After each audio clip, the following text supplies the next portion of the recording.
Hello all, and welcome to the Residence Academy Faculty Q&A for March. In this session, we'll have the opportunity to raise questions regarding the Unified Science course. So if you're new to the Unified Science course on the Residence Academy, this is an excellent opportunity to be able to submit any questions or even insights or comments that you have while you're going through the curriculum. And me and Dr. Ines Urdaneta, who's joining us today. Hi, Dr. Ines. We'll be happy to address any questions, comments, insights from the course. We both participated in co-authoring the curriculum. Actually, Module 7 was authored almost entirely by Dr. Ines and Nassim Haramain. So, she's an excellent resource. Once you get to Module 7, any questions you have, she can address them, certainly.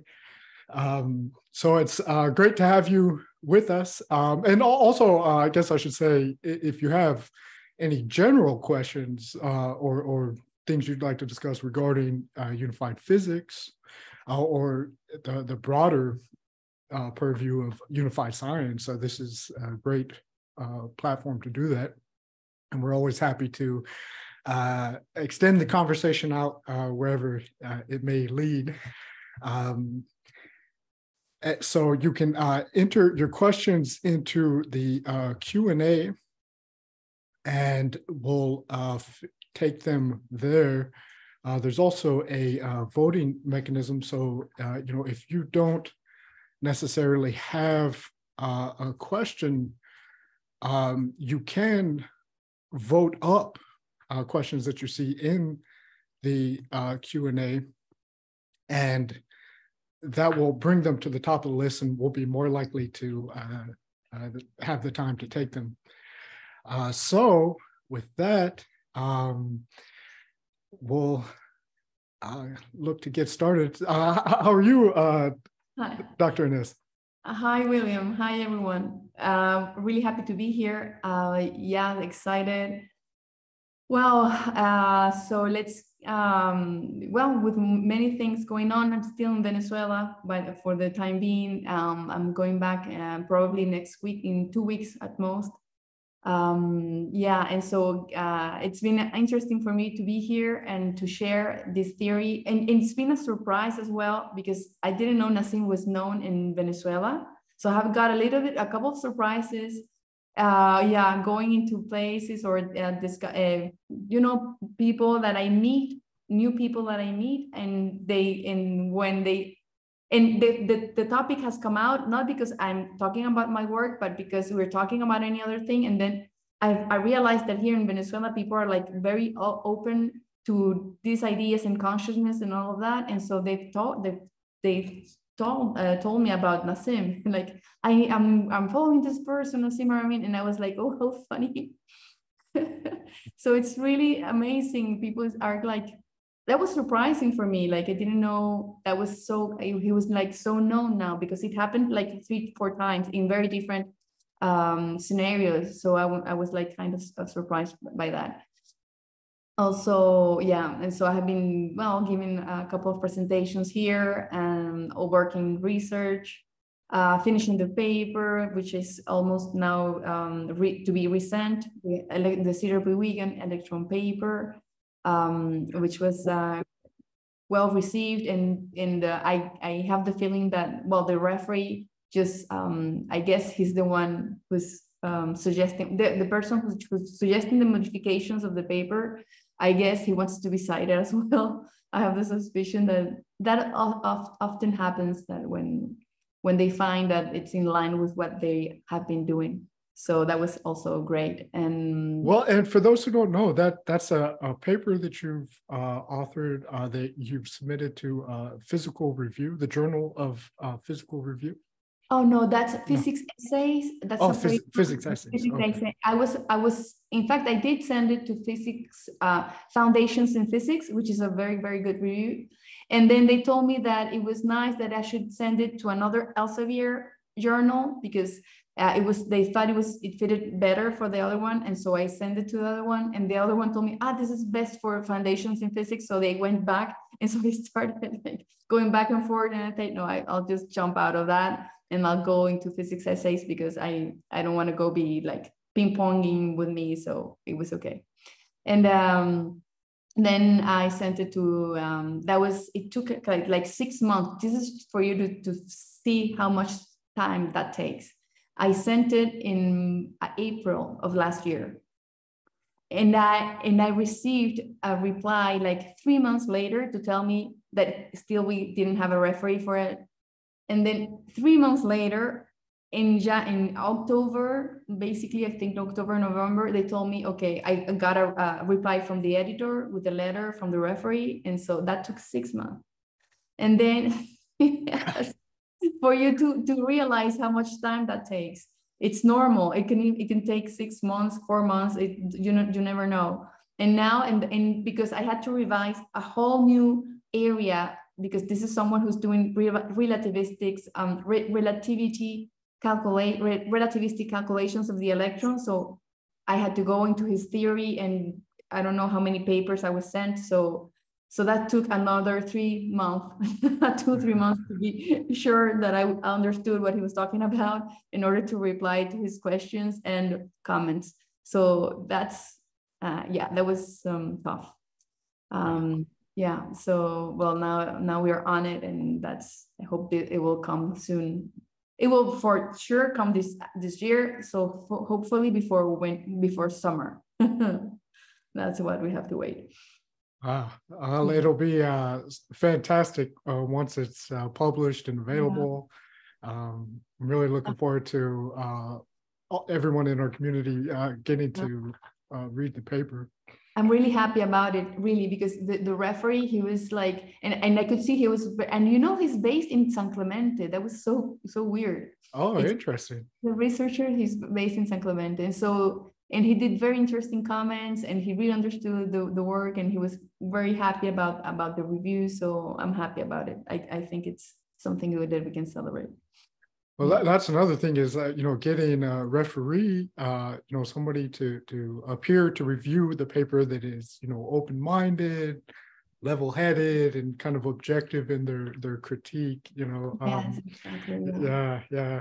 It sounds like you were kind of fortunate in that regards. Yeah. Okay. I think so. Yeah, I think so, because I think there's a team of people. Okay, so let's explain a little bit. This article is about the Zwitterbewegung, which is a phenomena of the electron. It's like a feature of the electron that's not understood, which is associated with an effect having to do with relativity only, while many people think from the physicist community, many people think that it's a feature of the electron, not only for relativity. It's a real property of the electron, which is present everywhere, all the time, and it's a fluctuation, a real oscillation of the electron. It's a real rotation of the electron, and so many people have this view, which is more classical, and he's among those people. So I think he was probably shocked that he was not cited in the work, because he had a huge amount of work on that topic of considering the electron as this Zwitterbewegung as a real rotation. And so I guess that's why he was like hinting into this work of this person, and that could happen, that because I had revised most of the works I found didn't have a complete relativistic. I was not interested in quantum mechanical descriptions of the electron. I was interested in semi-classical descriptions of the electron, whether relativistic or not. And most of them I found were not relativistic, except for one. So that was kind of that was interesting, and I think he really liked the paper. So I'm happy. And isn't the Zwitterbewegung phenomenon, isn't that related to the electron's interaction with the Dirac sea, or more commonly the quantum vacuum energy fluctuations. It is. It is. Okay. Okay. Yeah. Yeah. So it's one of those observables that demonstrate that there is this field of energy, and you can see it in the motion and behavior of the electron. Yes, exactly. And the problem is that to test it experimentally is really hard, because this is a fluctuation happening at the speed of light. So then mass would be, so mass is happening in an outer reference frame. It cannot be happening exactly at the speed of light. Exactly at the Zwitterbewegung. So that's when things get messy, you know. So this is why they think it can't be a real rotation of the electron, because it would have to be at the speed of light, and then at the speed of light you have the mass. And so this is all related with this problem of self-energy of the electron, and all those topics are connected. Well, and that's the particle problem of the electron, is trying to describe it as a point particle. You run into some issues when you're thinking about how it's spinning. The mechanics of it. This is why they say the electron has no inner properties. Like it's just in these properties like spin, and these are virtual effects which are not real, because if they were real, then you fall into all these inconsistencies with quantum electrodynamics. But basically it's because because in these models,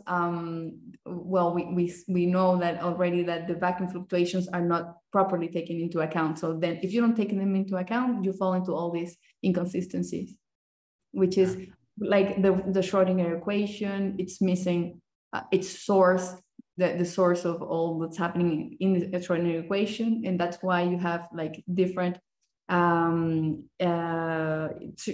equation is an equation that's got a differential part on both sides, but on the Hamiltonian part, it's got derivatives with respect to a second order, so second order derivatives. Meanwhile, on the other side, it's got a first with respect to spatial dimensions, while on the other side, it's got derivative in a first order derivative with respect to time. And the fact that they have different order, second order and first order, it's what forces the equation to have imaginary solutions, imaginary number solutions. And that's what makes it think that the wave function is not a real wave function. It's not a real observable. The only thing observable is the module square of the amplitude of the wave function, which is the one associated with observation, with observable. And it's a huge confusion. That's why everything is considered probabilistic at that regime. It's all coming from the same problem, from the same lack of the vacuum fluctuations as a real source of angular momentum. So that's all happening because of that. But I was surprised to see how many people don't agree with the standard view of quantum mechanics, and how many people really think that the spin is real, that the phase is telling you the direction, if it's the clockwise or counterclockwise. That's a real feature of the electron, not an imaginary feature.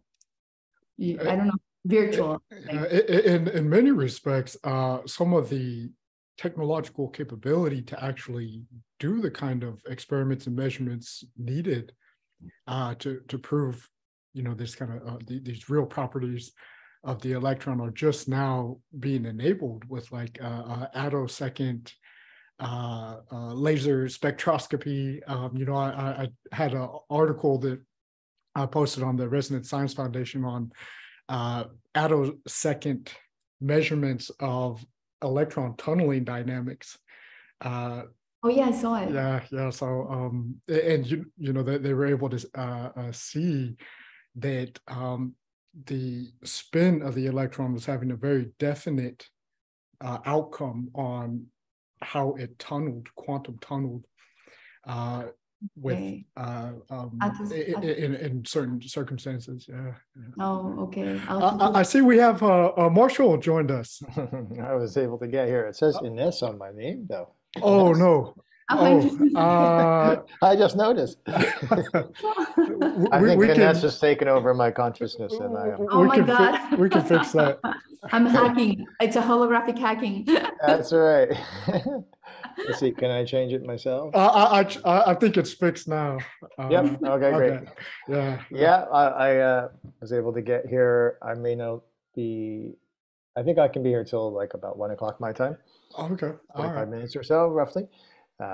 Just here in Southern Cal, down in the Venice Beach area right now of LA.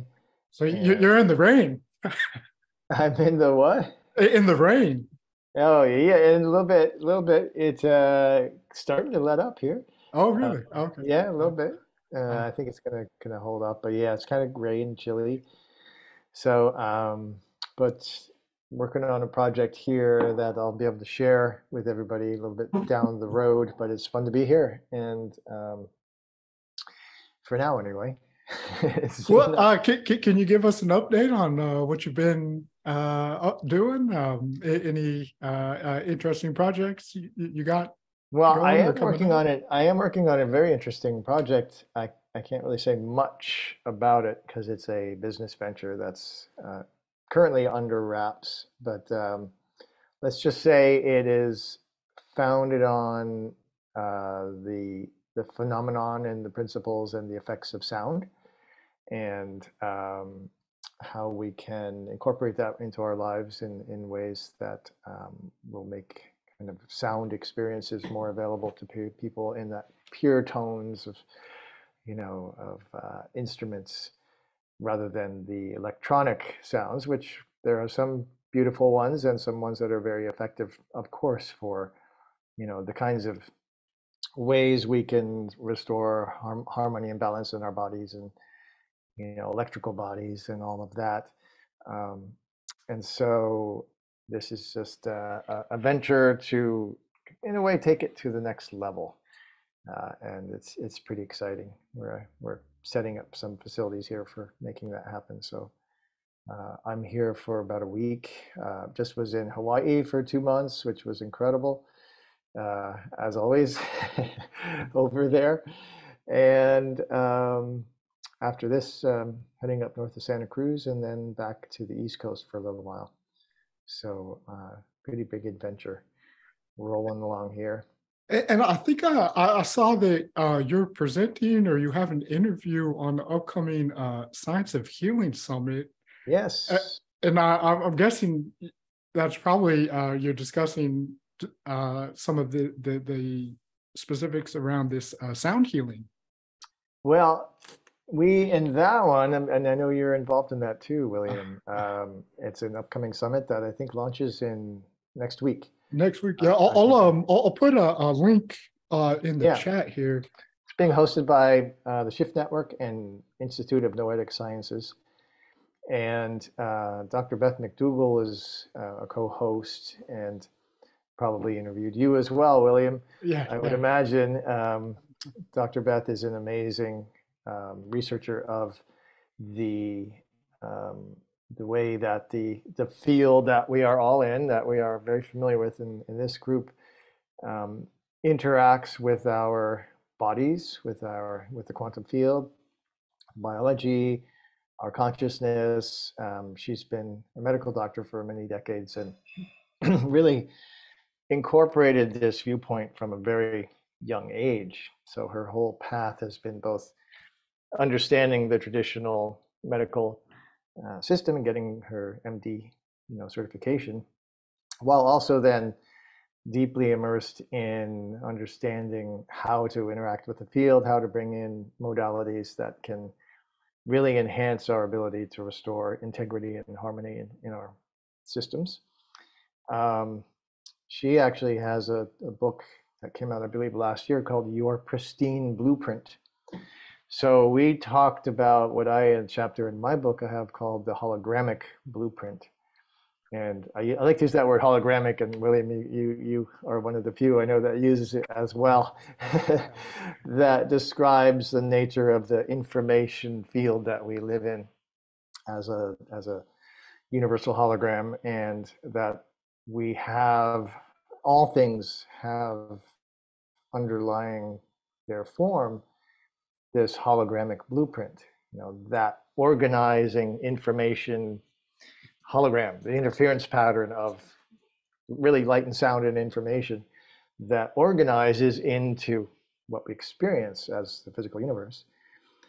And so Beth and I had a good conversation about what is the nature of the field as a hologram, and the concept of the hologramic or pristine blueprint, and how that brings into form our living experience, and how the understanding of that we can then develop, and have developed, modalities, technologies for bringing a coherent relationship back into the blueprint and our bodies and our emotional bodies and consciousness all the way through. And that this is a great opportunity we have at this time with this understanding to do so.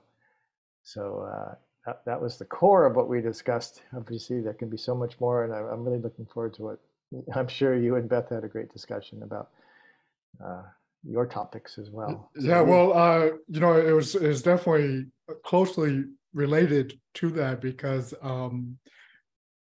the way that we couple with that hologramic blueprint, and even in a sense the strength of that coupling, is so central to the health and wellness of our body.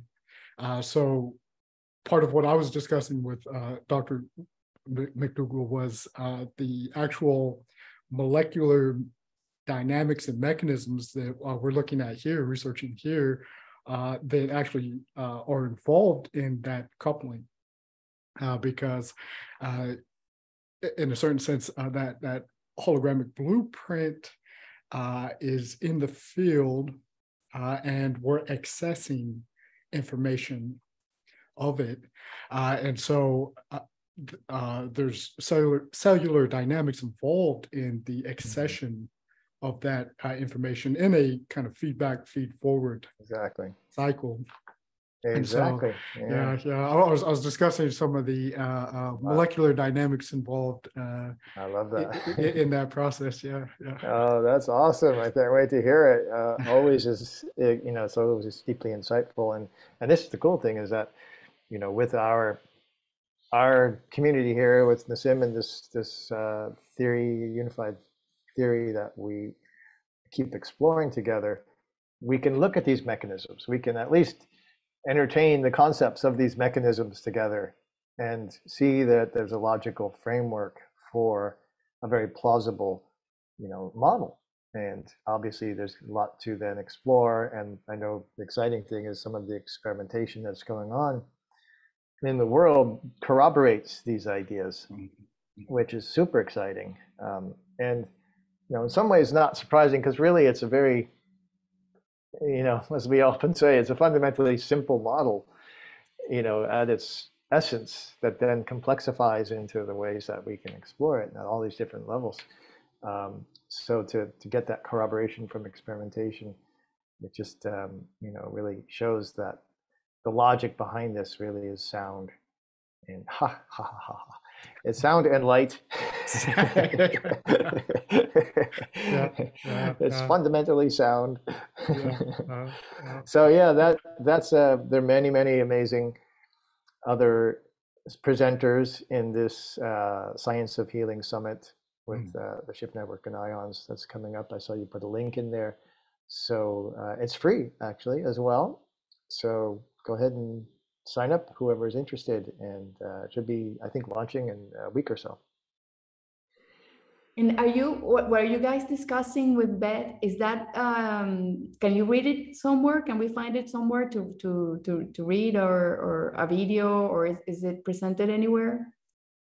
Well, what she and I discussed, certainly in my book Cosmometry, I laid a foundation, and then there is a chapter in the end. The last section is called Consciousness in the Human Experience, and so then I have a chapter just to lay out the concept. Obviously, it doesn't explore very deeply beyond there, but it references Beth and Rupert Sheldrake and Eileen McCusick and her work, and how all this is showing that, you know, this looks like the way it is, that this morphogenetic field, this hologramic blueprint, as Beth said, the pristine blueprint really does exist and underlies it. And then Beth's book, Your Pristine Blueprint, I think would be the best other reference I'm aware of, and Williams' articles and, you know, all that he's working on. I think Rupert Sheldrake presented himself in a seminar just 3 days ago.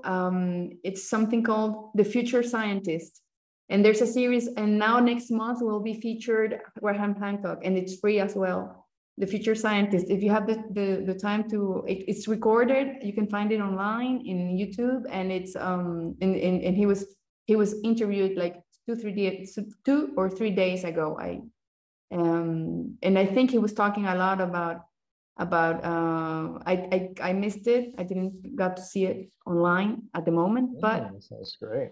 Yeah, it's The Future Scientist. Very interesting discussions over there. Let me see if I find if you find the link, please post it. Yeah, let me put the link there. Yeah. Mm-hmm. And I also included a link for Dr. Beth McDougall's book. It's an Amazon link, but if you don't want to purchase from Amazon, you can at least see the title of the book and search maybe on a different site. But there's a link for her book, Your Pristine Blueprint, in the chat as well. All right, I would love to have heard both of your updates, but I'll listen to the recording. Curious as to what's happening. Ines has a paper that is about to be published on Zwitterbewegung, the jittering motion of the electrons. So that was nice. Pretty exciting news. That's really exciting news to hear. Yay! Yeah, that's good. I just sent it to the wrong. Wait, let me put it here. There you go.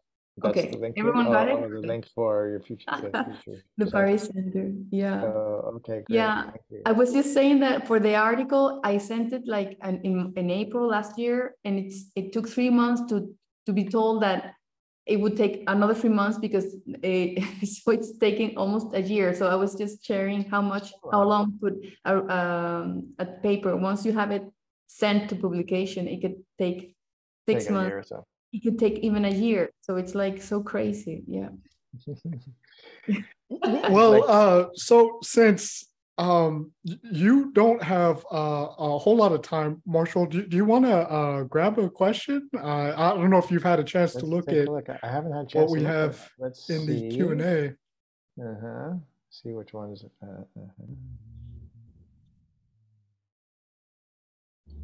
Let's see. I don't know the answer to that one.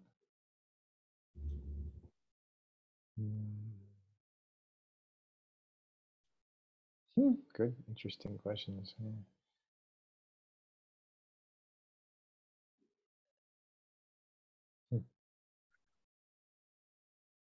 It's so, while we give you a chance to look at what questions are there. Oh, because some of the questions you might not see, Marshall, because if they were posted before you joined, they might not be. I have like your Q&A. 7. I have 7 questions. Oh, okay. There's definitely more than 7. I figured, yeah.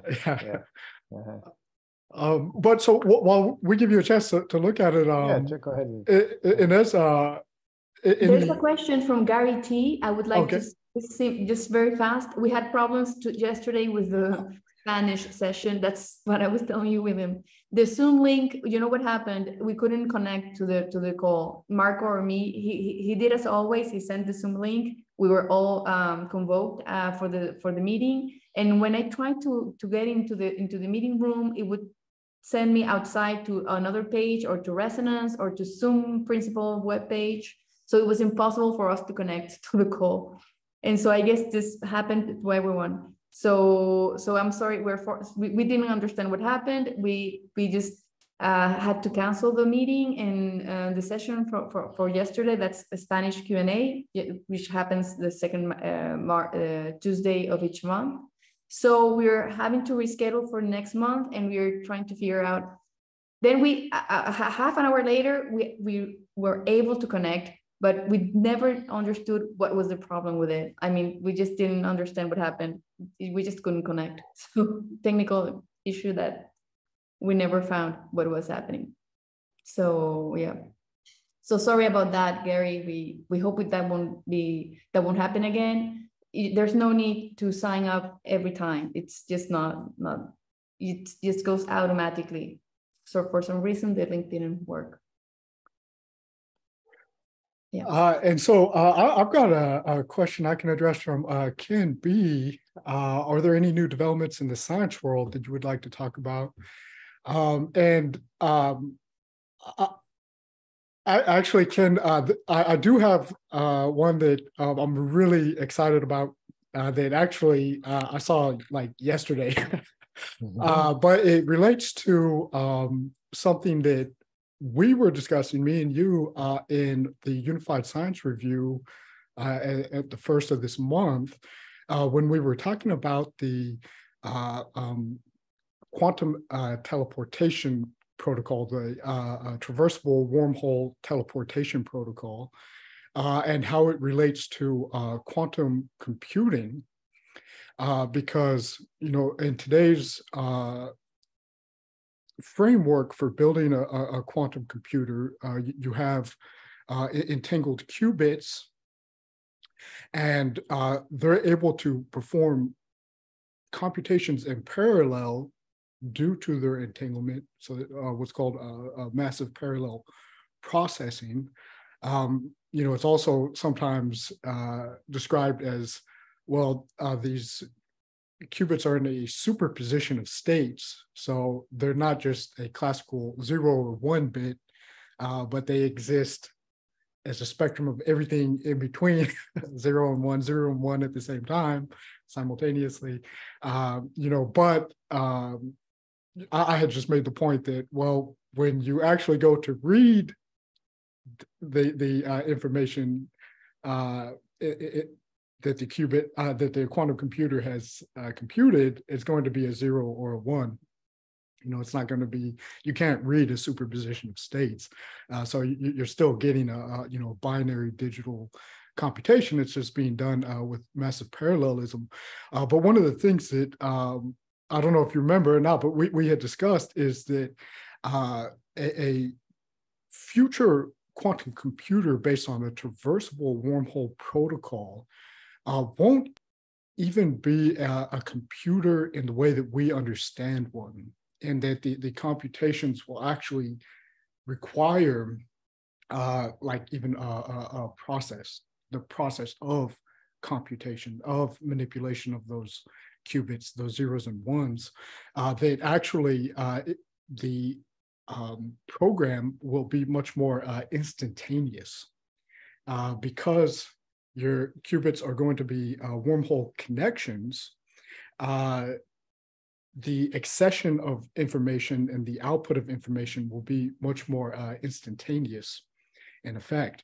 And actually, a paper has recently come out called From Counterportation to Local Wormholes, in which a researcher has shown a kind of traversable wormhole qubit teleportation protocol that actually doesn't require sending anything from the object to the receiver. So in a normal qubit teleportation protocol, there requires a classical communication channel and sending the qubit state from one qubit system to a secondary system. That's the normal quantum teleportation protocol, and what was used in the recent experiment with the traversable wormhole protocol. This researcher has described very recently a method to achieve this same kind of teleportation, but that doesn't require the use of a classical channel and doesn't require actually sending any particle or information state from qubit A to, say, qubit B. He calls this counterportation versus teleportation. But this would be a realization of an instantaneous computation machine that it would essentially have instantaneous accession of information via a wormhole network. And it wouldn't actually require the steps and processes of computation as we conventionally understand it. So this is a very exciting development, and it's really new. It's very recent. This information was actually published the day after our conversation was posted, March 2nd. So we were ahead of the curve by one day. I like that. Being ahead of the curve is one of the best places we can ever be. You know, the question that pops into my head, though, is, you know, what we were talking about from my standpoint is just kind of taking the basic premise of unified science and unified field and applying that to an overall information system. And of course, we're assuming that the world as it is looking at information systems as basically silicon and the model of traditional computing. And I look at the essence of unified science, the information system is more of a biological system. So it's obviously more fluid, you've got waves, you've got interference patterns, you've got all these different things to it. So the question I would have is, what's the actual mechanism when you look at a quantum computer to be able to materialize or at least hold the states of qubits in place? I'm assuming they're trying to do it all in silicon with, you know, odd elements and strange magnetic fields and all these different things. And is there even a consideration to try to say, how would you do that if you were implementing it, let's say, in a plasma, or if you're implementing it in more of a biological substrate? Number one, I could imagine you wouldn't have to have it at like 0.03 degrees above absolute zero. You know, you could actually bring it into a little bit more of a normal situation. And has that been even something that you guys have considered? Because, man, I'm looking at that as the explosion of where this stuff is going to take off, if we can get the parameters of a non-silicon, non-solid state medium tight enough or able to cancel out the noise in such a manner that you can actually extract, or you can actually provide intelligent stimulus into the system so that you can extract the intelligence of what you're actually looking for. Does that kind of dial in with what you're thinking? Oh yeah, 100%. Yeah, because if you want to achieve massive parallel processing, which is essentially what a quantum computer is doing, so utilizing strong correlation of states, strong spatially correlated states, i.e. Quantum entanglement, the best place to look on how to do that is the biological system, because it's from the experiments and the data that has been compiled up to this date, it's pretty undeniable that this quantum entanglement and this strong spatial correlation of systems within the living organism are absolutely operational. So, you know, the whole system's coherence that our body and the living organism that is comprised of, you know, many systems and network, the whole system's coherence that it's exhibiting isn't due solely to the propagation of relatively slow electrochemical signals, you know, of like the nervous system. The system's coherence, whole system's coherence, is occurring via non-local interaction, via this quantum entanglement of the macromolecular states of the cell. And so if you look at that, this is occurring at, in many instances, ambient temperatures. In the case of warm-blooded animals, it's occurring at high temperature, relatively, compared to, the kind of ultra cold states that are required for qubits in a quantum computer today. They're utilizing Josephson junctions and or ion traps, and especially with like an ion trap, it only works a few degrees above absolute zero temperature, or a few Kelvin above absolute zero temperature. So, I mean, the biological system is orders of magnitude warmer than that. But it's been demonstrated, without any doubt, that the molecules within the cell are able to achieve strong coherent states and entanglement, even at the high temperatures present in the cellular system.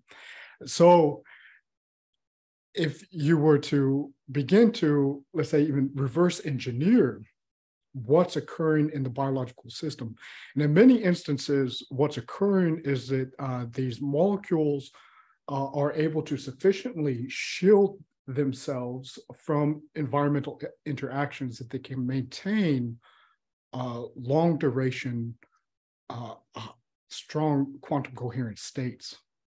And one of the ways that they achieve this kind of shielding is oftentimes via a hydration shell, so liquid crystalline water around the molecule. So, if you began to reverse engineer what the biological system is already achieving, it's highly conceivable that you could have a quantum computer, not a solid state quantum computer, that is operational at ambient room temperature. See, and I would look at it that we already do, but we're just not using it. Number one is the one that's between our ears, but the other one is, I think, is the example that I gave in the last call, was take a couple of tanks of algae and start giving it some sort of organized energetic stimulus, something a lot more complex than a sine wave. So how about like Mozart or Beethoven or Bach or whatever you want to do, and see how that medium transforms. I guarantee it's going to do something. And if, let's say, you don't want to overdose it on Mozart, find different ways that you can, like, reduce the granularity or tighten the granularity of the information that you're presenting. And so, the thing that comes into my mind in engineering, you always talk about a transfer function. You got input, you got a transfer function, you got output. And so this thing that you're doing is going to create some sort of transfer function. Now, the beauty about a human animal is that we can take a whole wide range of inputs, and we have a million different transfer functions going on inside of us. Can that same thing take place within a biological system? A tree would probably have the ability to have more adaptability than algae, I would think. But there again, if you have different species, and if you have, let's say, intelligent light input versus intelligent electromagnetics and intelligent, sound frequencies, now you're doing something that's going to potentially fundamentally transform not only the structure of the cell, but the microstructures inside that cell and the macro structures from the amalgamation of the organism. And what are you going to create? And my guess is you will create layers upon layers, just as you're talking about, of different, well, my guess is that you would find pockets of the biology form so that each pocket would be responsible for a different kind of transfer function. It would specialize, it would auto-specialize. And then so the question is that how sophisticated of a response can you get out of it? And are you doing this just as a way to, let's say, create synthetic intelligence in a biological medium that you can read back?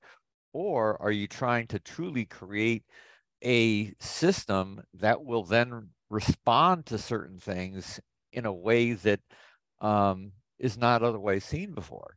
I mean, there's 1,000 different, ways that we could stimulate this thing to see what comes on out. I think that would be amazingly interesting because as I'm thinking about it, if you start with something like Mozart, you've got a frequency of roughly 100 to 20,000 hertz or 115,000 hertz. So, but we know that cells operate on dramatically higher frequencies. So you've kind of got a scale, or let's say a log scale of looking at frequency, of basically saying the fundamental frequency of the cell's operation to the ratio of the frequency of the intelligent, the frequency of the intelligence of the input that you're providing. So the closer that you can get to, let's say, 1/10 of the actual cell's base operating frequency, now you're going to start finding some really potentially very interesting responses because you're seeing all of the communication going on intercellularly being expressed as kind of like an output wavefront. But what is that? Is that something that we can easily decode? And I would say yes, because that's what, we're here from 3.5 billion years worth of evolution, so it's already in us. But then how can we make sense of it? Let me jump in here a little bit, and I'll go to some other questions as I do. One of which is one of yours, Ken's. So my kind of stepping back viewpoint of what I understand of what you guys are talking about, because some of it is in realms that technically I'm not fully aware of, knowledgeable about, but nonetheless, in the unified physics model, there's just the fractal scaling of the information network. The space memory network really is the cosmic hologram. And so the idea even of quantum computing, I especially noted your point about trying to do it within a silicon matrix, and how limiting that actually is to the ability to really do what is actually this parallel processing that is happening across all these scales simultaneously. And from kind of what I'm hearing you say, Ken, is that there's at each scale there are certain qualities and attributes and harmonics and the characteristics of the different given scales that are operating across this whole matrix of the whole quantum information exchange. And the biological system is along that spectrum of scale. And there are multiple scales within the biological system. And yet, nonetheless, it's a system like every other that is interfacing across all these domains. Even the mineral kingdom has its own ways of doing the same thing. And when you get down to that fundamental universal hologram that's underlying all of it, it's all the same thing, and it's all able to interact across all the scales and with each other. Which, as far as I understand, this next paper from the SIM is going to really make that abundantly clear as to how that works.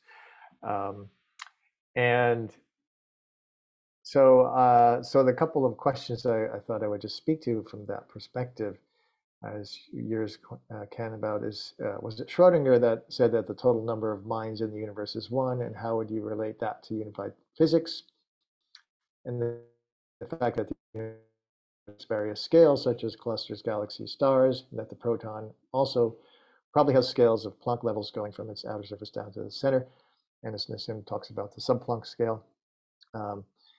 And that as William and Nassim wrote in the Space Memory Network paper, the fundamental nature of the cosmos at all scales has inherent in it the intelligence, the awareness, the reflectivity, the same fundamental processes that we relate to as what we call consciousness exist throughout the whole thing. And so, thinking about what Schrodinger said about the total number of minds in the universe is one, I believe he understood that as the nature of our understanding of reality, and that he was basically helping us to see from our perspective here as individuals that we have really held, that there's a separation, there's individuation, there's independent parts, and we have tended to think of our personality and ego identities as they are unique in the way that they are, and yet they all come from the same place, and that therefore there's really only one. There's only one of us here, as I like to say, and which fundamentally feels right and true. And so that's a great perspective to hold as we come to understand not only ourselves and our relationship to nature and the world around us, but as well all things that exist are of that same consciousness, that same one mind, ultimately, from that perspective. A little different from the human mind, but nonetheless, all the special case characteristics that arise from each of these different scales and the functionalities and the operations and the transforms and all that are occurring. And then I would just speak to Jeffrey's question about Robert Grant in an interview said that the universe and local realism, latest Nobel Prize, which proves that local realism is false. That means if something is not observed, it doesn't have a position, and not having a position means it is not there. Would you concur? And so from this perspective, really what comes into question is what is observation? And we tend to think of observation as human observation, as the basis for this idea that if it's not being observed, it doesn't exist. And as Nassim said many times, as we've talked about here before, the frame of reference changes across all the scales, and yet at every scale, there's a relationship, an interaction that includes these attributes of observation. And so to try to collapse observation down into our view of what that means, and if it's not being observed, it doesn't exist, I think is just introducing too limited a viewpoint. So how about if you looked at observation as being a temporary form of entanglement? That's probably right, and that there's the relativity of what we're, in order to have a universe, there has to be a relative perspective. Mm-hmm. And therefore the observed observation into this cosmic hologram is our relative perspective on the what is being observed. So in essence, I think that is probably another way of saying the same thing. I think that the other thing to say is that does the observer, can the observer be a referential part of the system that it is trying to observe? And obviously in mathematics, you get into lots of very interesting situations when you try to look at self-referencing. Can a self-referencing system completely see the system it is trying to view? The answer is no. So, so you're always having a certain level of undecidability. And whether that undecidability is referencing a level of structure that is just not comprehensible from within the system you're seeing, or it's just a fundamental like essence of randomness that's going to occur no matter what, that would be a very big question. In other words, is it organized to a higher level structure, or is it just considered to be kind of quote noise? But I would look at it, the fact that we're all here trying to answer these various questions means that a self-referencing system can get a whole heck of a lot more sophisticated than where we normally start with, because we're at least asking the question, we're at least postulating an answer. So we're at least taking that initial step. And so then when we look at this whole idea of quantum computing and AI and all this kind of stuff, what is it that we're really trying to do? Are we really trying to get better than the brain that what we have? Or are we trying to get a brain that is, shall we say, a little less biased than most of our human experiences, whether the bias comes from, you know, whether we saw the dog being fed or the dog being spanked, or what happened to us with our childhood or past lives, or however you want to call it. Are we looking at our human psyche as being generally biased so it doesn't have access to kind of the ultimate answer of the universe? And is that something of value? And how would we get to it? Good questions. Good questions for sure. So I'll expect the answers in 30 seconds. Yeah. I'll just say one more thing on what I was going to say, and I'm not sure if Ines or William, you were. Yeah, go ahead. Go ahead. What I'm referring to, but I did recently see a notification of a paper that was addressing the question of the observer, you know, at different scales within the universe. I don't remember what it was called. I'm not sure if I could easily put a finger on where I saw that right now, but it was good. It was like a very encouraging direction to somebody else was actually getting, you know, starting to look at the whole, you know, observer collapsing the wave function premise from a broader perspective in the mechanics of the universe. So that was a good one to see. But I'll leave it there, and probably we should get some other folks onto the Q&A here. Was there something else wanted to say? Just a little short thing, because because you brought up artificial intelligence, and when we're asking where is it heading or why is it where is it trying to take us, I should also remember where it came from first. We should recall that when we started with all these topics, we basically started with data, with big data. All this started with big data. We were having just too much data that we couldn't handle. And so, because big data, and remember, for instance, when we wanted to take the picture of the huge telescope of the black hole, the first black hole, Sagittarius, it was, you have no idea the amount of data that was recovered from, I don't know how many telescopes all over the world and observatories all over the world. So it's the managing of huge amount of data that brought artificial networking, data science, and this theory of correlations and all of that. So in that sense, I don't think it's meant there to compete with us. It's just meant to be an auxiliary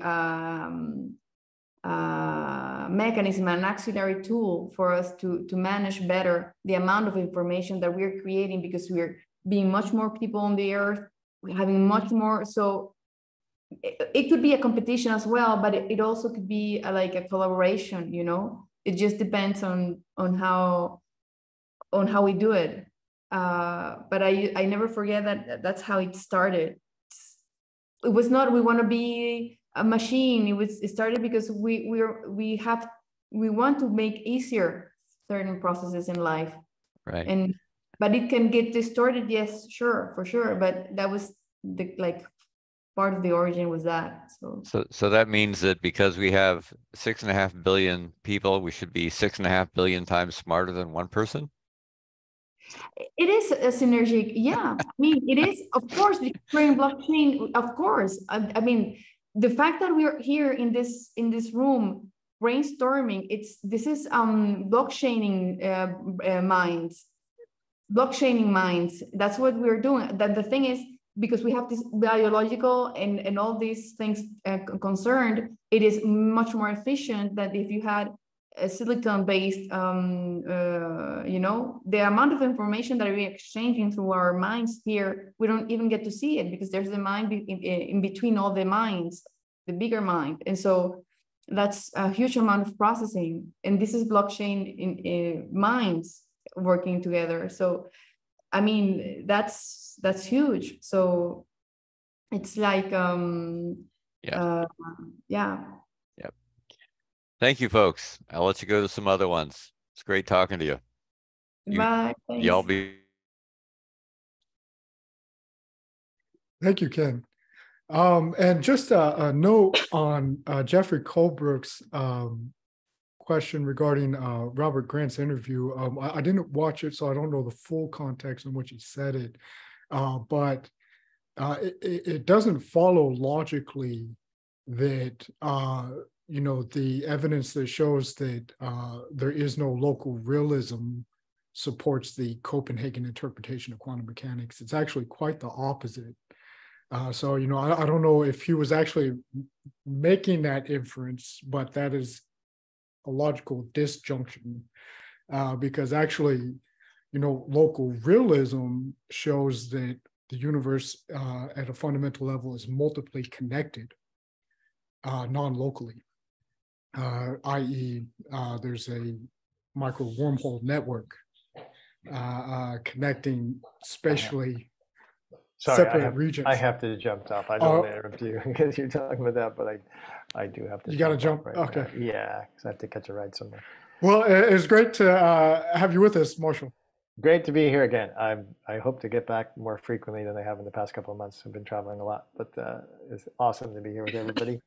Great to see you guys and to see everybody in the chat, as always. We'll see you soon. See you, Marshall. Bye. See you soon.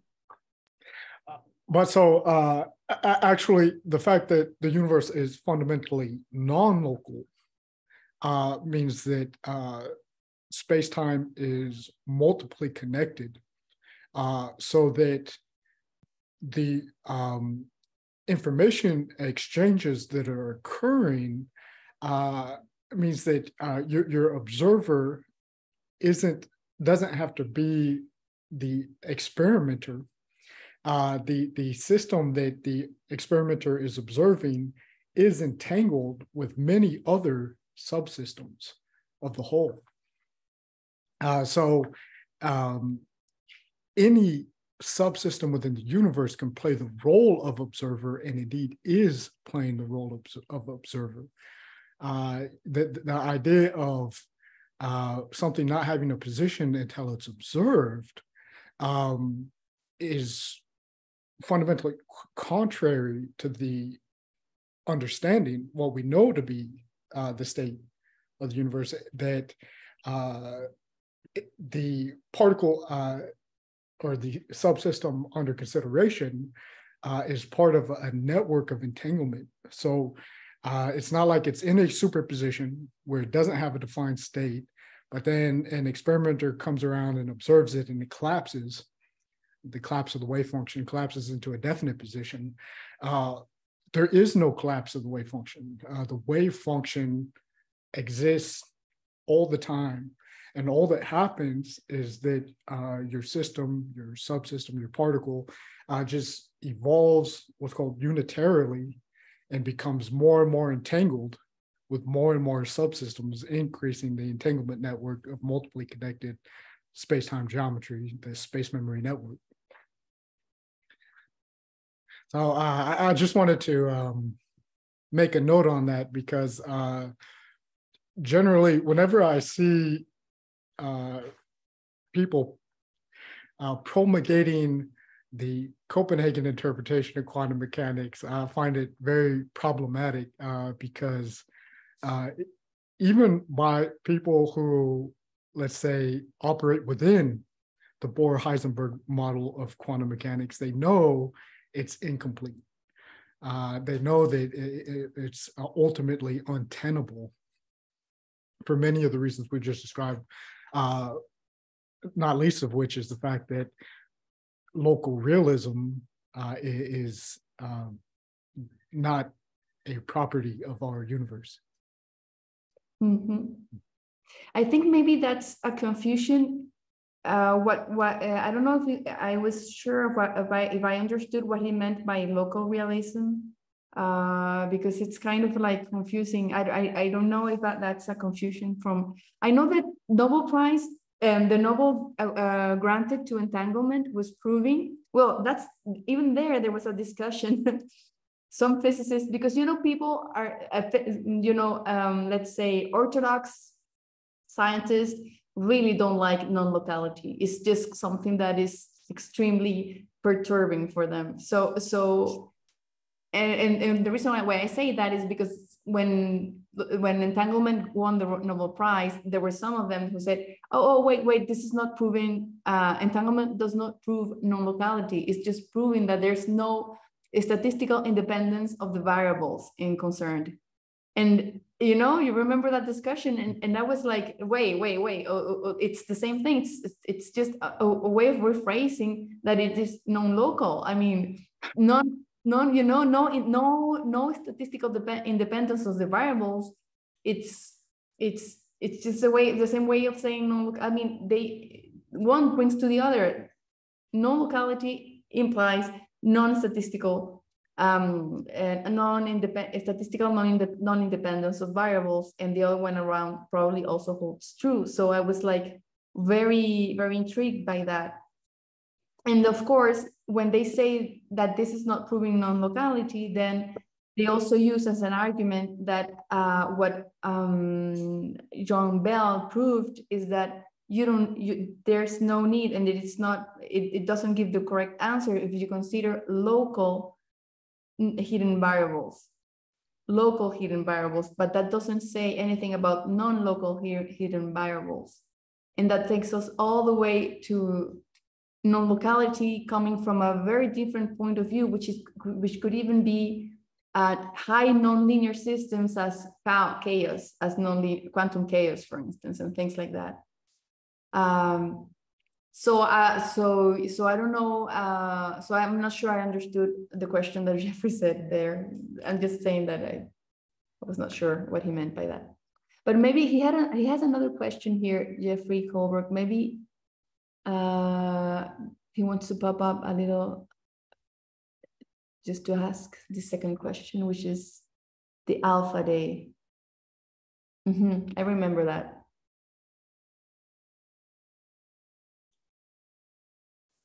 Jesse.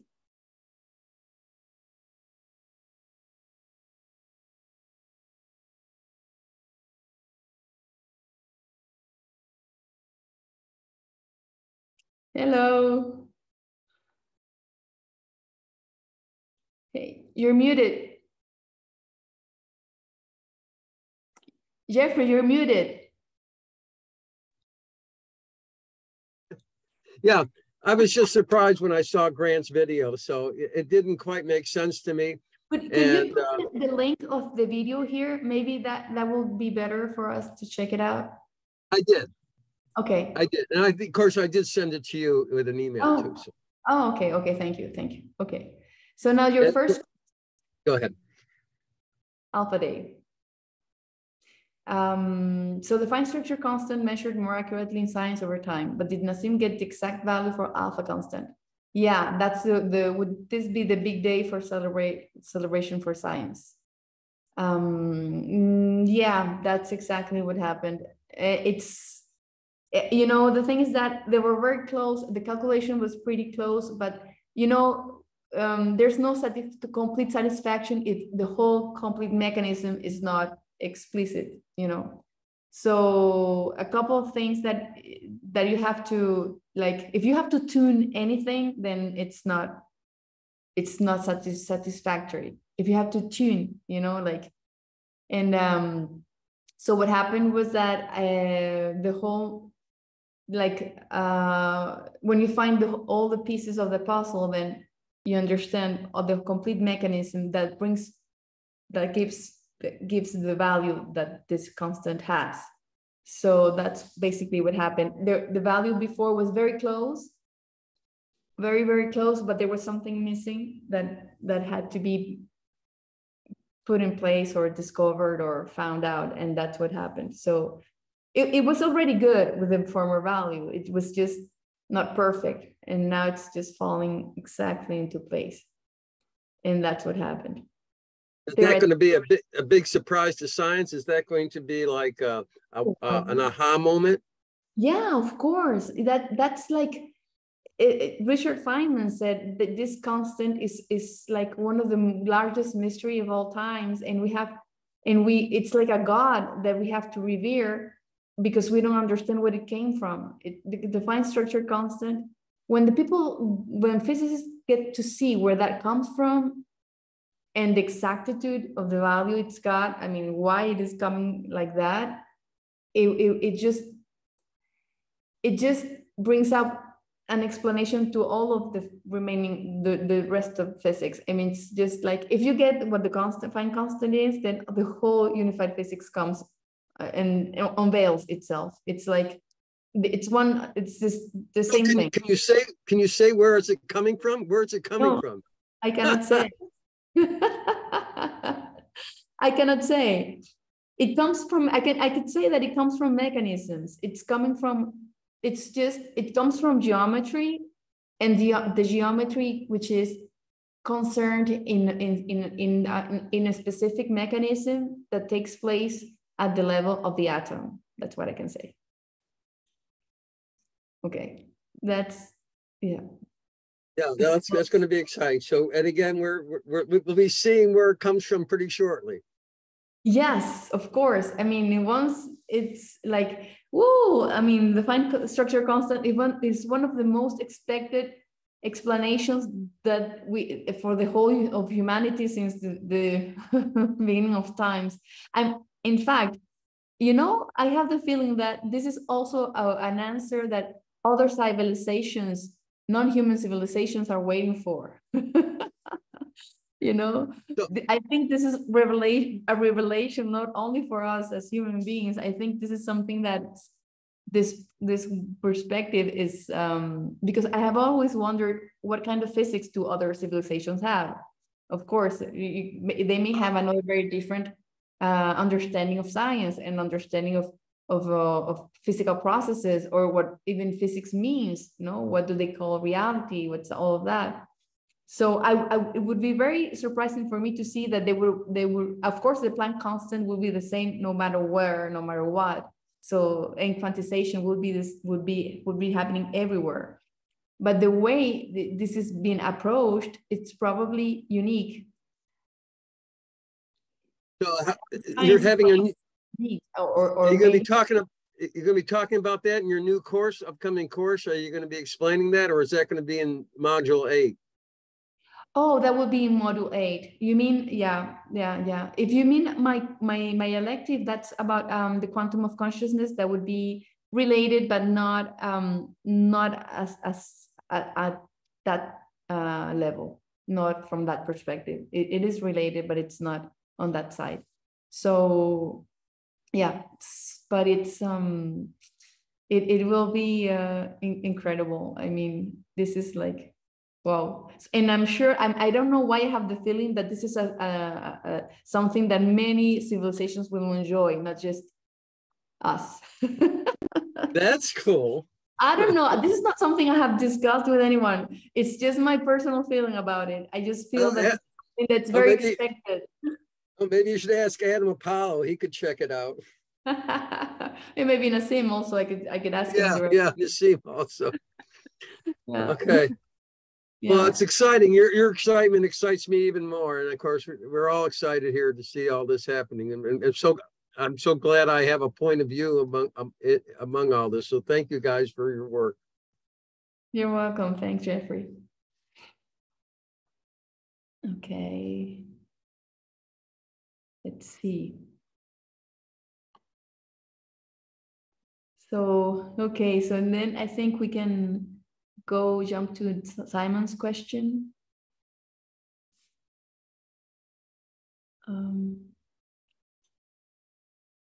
Does our water? Okay.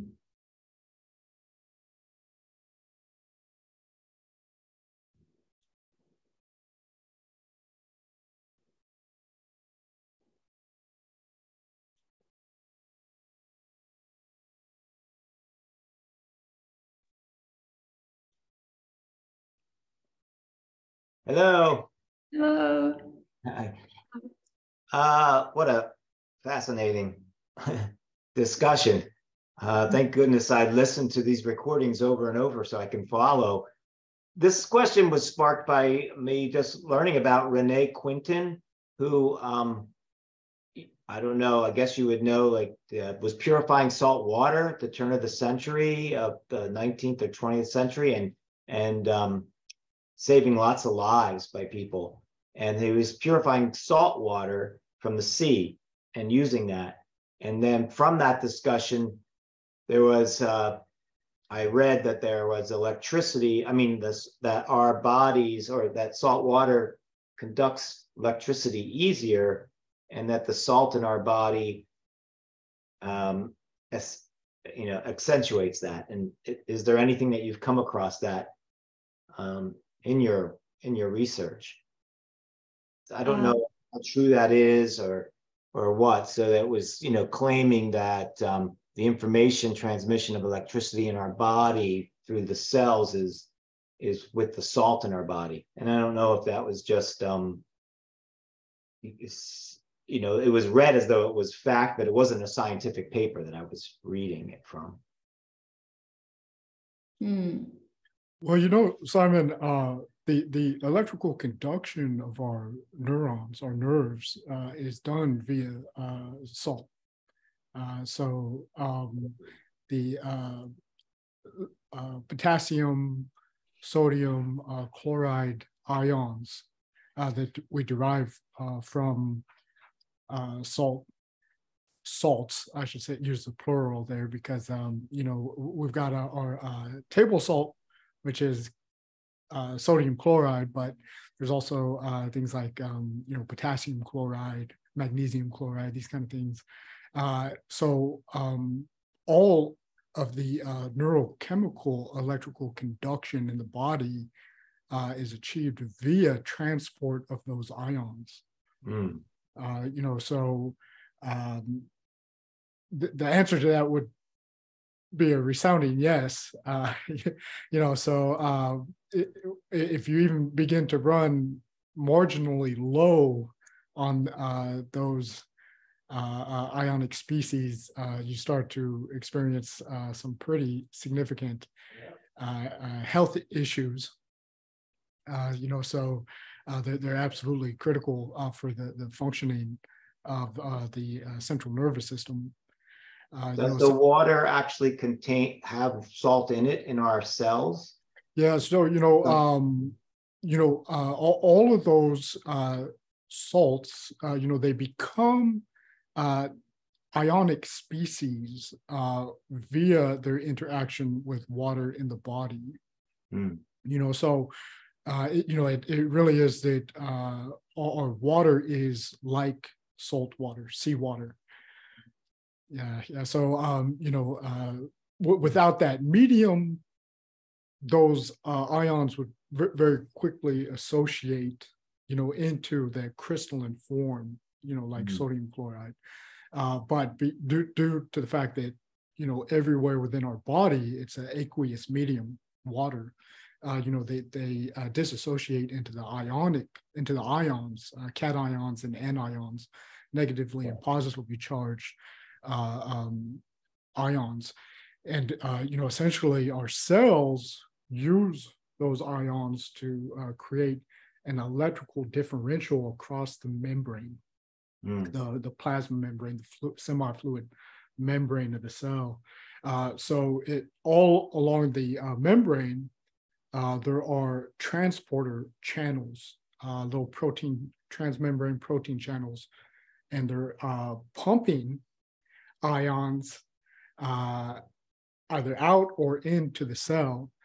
So like in the neurons, they'll pump sodium channels against an osmotic gradient out of the cell, pump potassium ions into the cell until you've got a lot of negatively charged ions on the outside and positively charged ions in the inside, and then chloride ions as well, anions, and then when it's time to propagate the electrical current, open up those channels so that the ions can exchange across the plasma membrane, and that's how the cells conduct an electrical current. Wow. Essentially,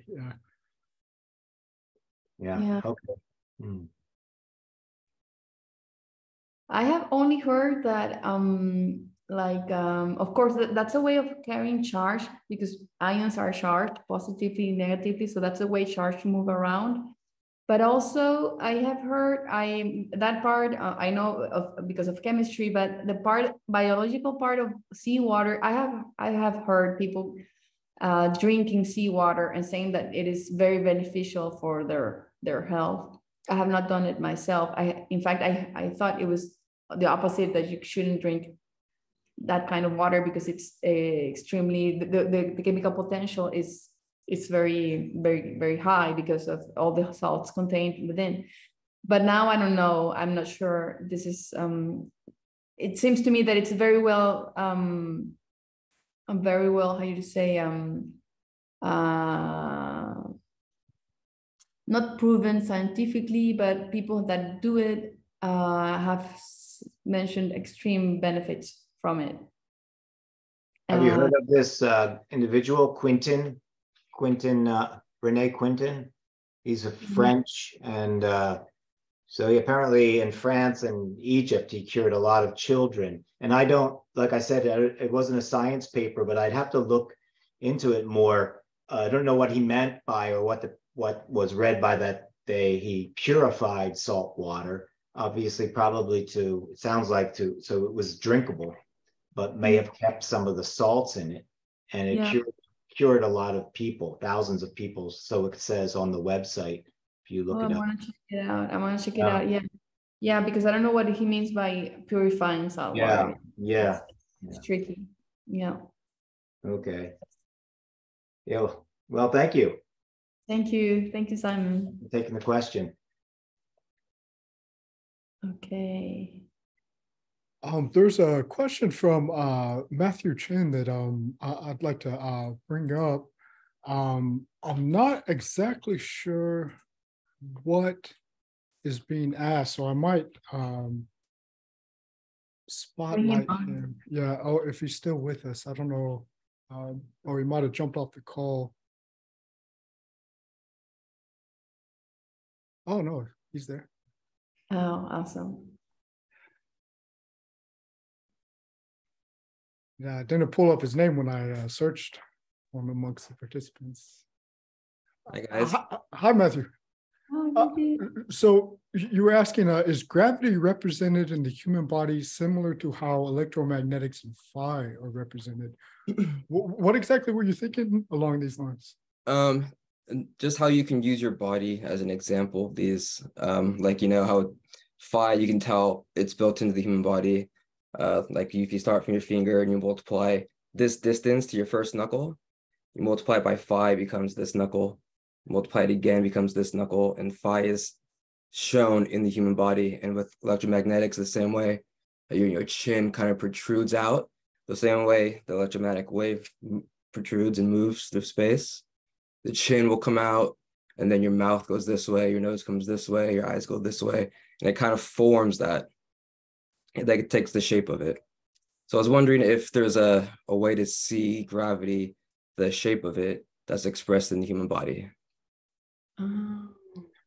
You know, something that immediately comes to mind to me, it might be a little bit more quotidian than some of the other examples, but just that, you know, our anatomy is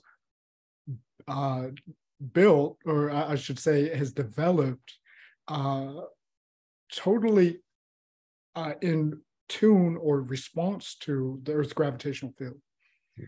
So I mean, even just the way that our bodies are organized, the anatomy of our bodies for mechanical movement, locomotion, it's almost a direct representation of the gravitational field. It is shaped directly by interaction with the gravitational field.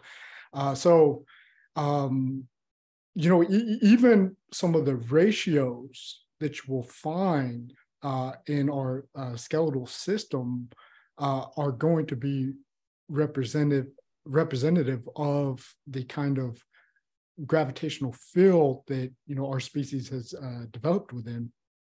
The Earth has a very specific gravitational force or strength of the gravitational field, and so in a large way that determines things like distance of joints from each other. So like the length of the femur, how the kneecap relates to the hip joint, and ratios on up, so that we can walk with this very specific force of the gravitational field that we find on Earth.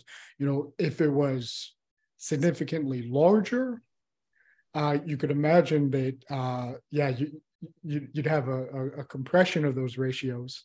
The ratios would probably, or I should say, a compression of the lengths. The ratios would probably still be equal, since it's dealing with locomotion in the gravitational field, which is going to be universal. But the lengths that determine those ratios will probably be like compressed if the gravitational field was stronger. If we were on like a super Earth, humans would maybe look more like square, or if we were on like a Mars mass planet, humans would probably be very long, possibly. Yeah, that's a nice question. Yeah, I think they would be taller if less gravity we had. We would here. They would be taller. Yeah, for sure. Probably. Yeah. I have a question now, William. I'm just noticing your art crystal. It looks like it's encased in a blue. Oh yeah. Well, it actually, it is blue. Let's see if I can't get it up in the view here. Azure, I guess I'd say. I've actually recently ran some tests with these. See, I think I have a couple other examples at hand. Here's one. This is more of a purple color. How do you get that color on them? Mineral inclusion. During the crystallization process, if you include different kinds of minerals, just in small quantities, the crystals become, in some instances, brilliantly colored. The kind of more classical arc crystal is almost pure silicon tetraoxide. It has a small amount of atmospheric nitrogen that finds its way in, but actually that plays a really significant role in some of the quantum mechanical properties of the quartz crystal, because where you have those nitrogen inclusions, they're called nitrogen vacancies. They can hold high energy electrons and actually hold them kind of in a shielded environment, so that your quartz can hold energy quite literally. That's actually a basis for thermoluminescent dating, is seeing how much energy a quartz crystal is holding in those high energy nitrogen vacancies. But you can also include minerals, like aluminum comes to mind, that will color the crystals.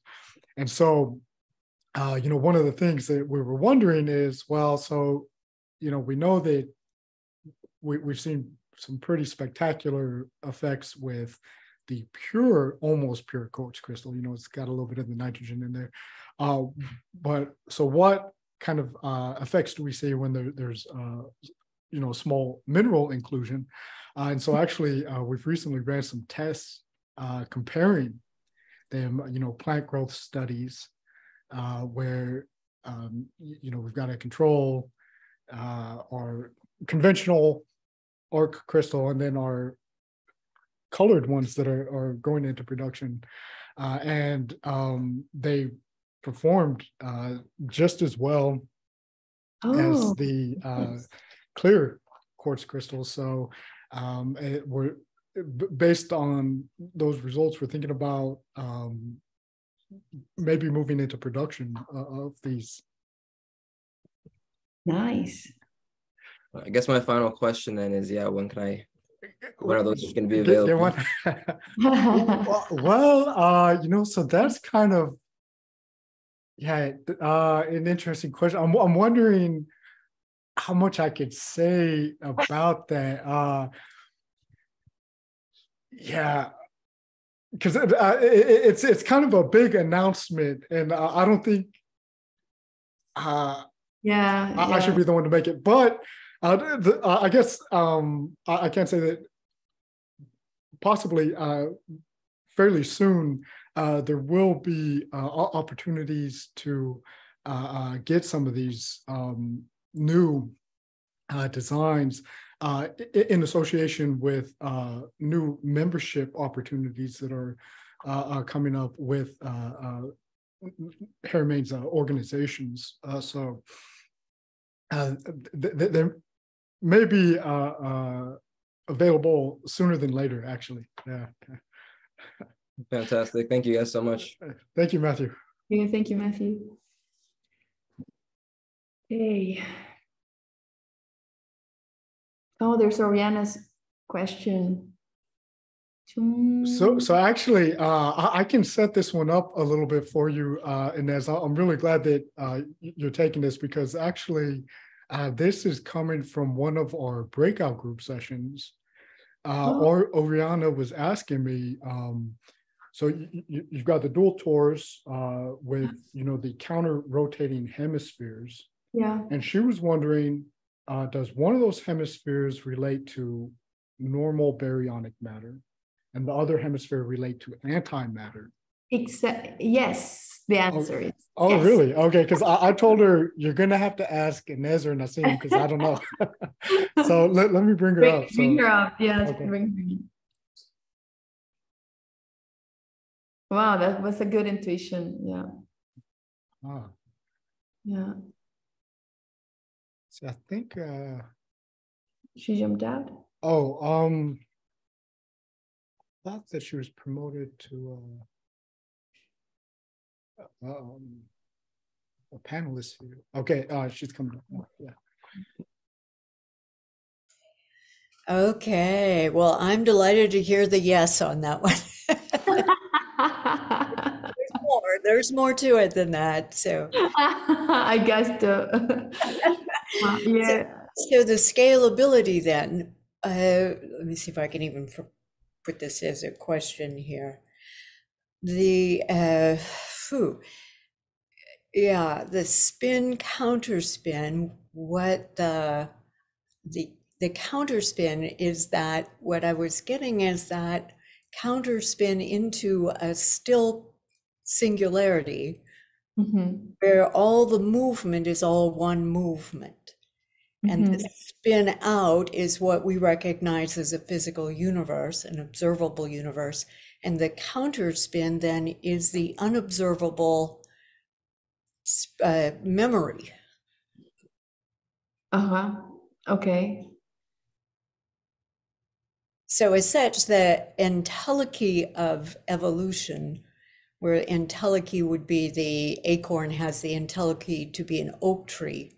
So oak tree-ness is encoded within that acorn. Is that relating now to this counter spin within every singularity? I can see why this is like perceived like this breathing where out and in, so spin and counter spin. But I see it differently. Let's say.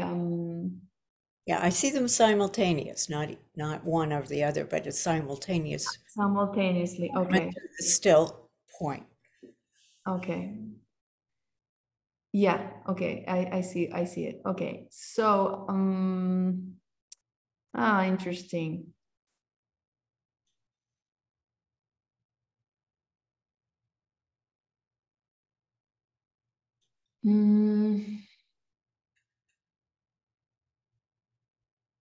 It could be. I think so. Yeah, it could be. I see that this could be possible. It's interesting. Okay, so let's see.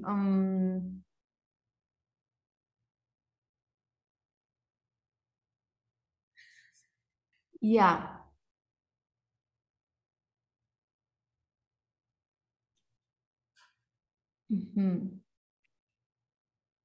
Okay, I'm just trying to figure out, because when I see this double torus dynamics, what I see is that you have this radiate. It's okay, so you have both happening on one side and both happening on the other side.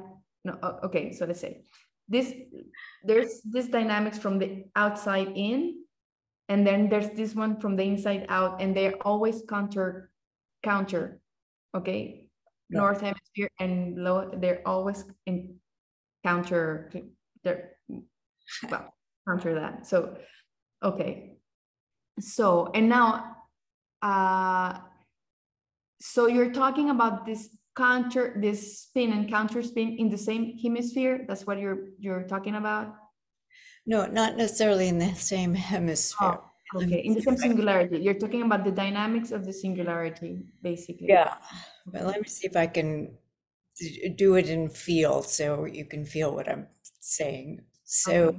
That the still point, yeah, is the movement is moving through that still point, and it's always moving to deeper still. Regardless of the direction, it's always moving deeper still. So where that outward spin that we see is returning to with a still point. Yes. Okay, so is that counter spin then returning it to the still, so that every motion has within it the outward spin and the counter spin simultaneously? Oh. And that would be on all scales. Yeah, it could back feed forward would be the way it would scale. Wow, that's a very interesting question. I would say yes, but I would have to I would probably ask Nassim as well. Yeah, I mean, I would say yes. I can tell. But yeah, but I could see how that could happen. Because for me it's simultaneous as well. But yeah, that's something I had not. Yeah, but that's something I had not asked myself before. I just assumed it was like that, and now when you ask the question, I realized that you could also think that it's not simultaneous, and then it could be a question to be asked, like, is it simultaneous or not? Yes. That leads to the question then, is it the way in which our physical universe is literally interfacing with the counter universe, what would be called antimatter, that we don't know where it is? But what if it's actually just interfacing? It is in the other side of the universe, you know, when you have, we are, let's say our universe, okay, so let's say we are at the top part of this dynamics. Let's say you have the double torus dynamics, and let's say we are on this side of the total. So this is why we have matter or antimatter. It depends on the reference you choose, but we are on that side. We're in the side of matter. Yeah, we're on the side of matter. Okay. That's what's happening. So right, but then where's the interface of that side? Like, you know what I'm saying? That side is literally that interface at all scales. So a double torus being the small scale is still interfacing with that universe that's counterspinning it back into the memory. yeah, okay, that would be happening at each scale as well. Right. Yeah, that would be happening at each scale as well. And yeah, okay. So what is the information then that would be the interchange between that spin out and when it becomes the spin in?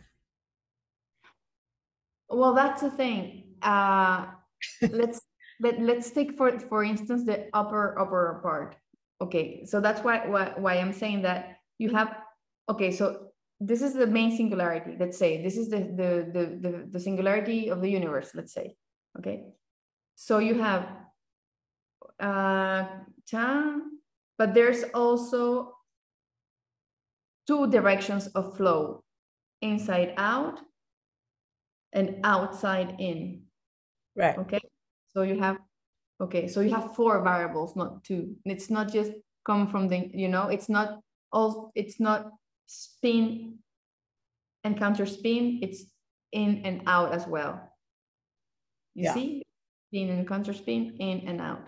Okay, But still, wouldn't you have an interface between that spin counter spin? so at each side you have the spin. Okay, so you wouldn't have it unless only in the singularity.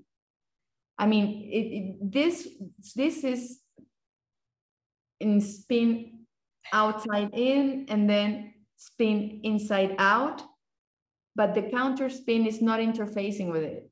It's got its own inside out and outside in, you see, and this one as well, but they're not interfacing. This is why they do have a common point at the singularity in the center, though. Yeah, and so you could kind of think of it as an interface in a way. But that's definitely the zero phase space because all spins are totally balanced. So there's net zero spin at the singularity. It's a still point. But at the still point, where does that movement then become still, even as the still becomes movement? Yeah, and that would be the only interface I could think of when they would balance. Let's say they would meet, but this interface would be produce stillness. Would be the place where it's producing stillness. So, but at that interchange that's what I'm focused on, is the interchange would possibly be the feedback, feed forward interchange of information. Yeah.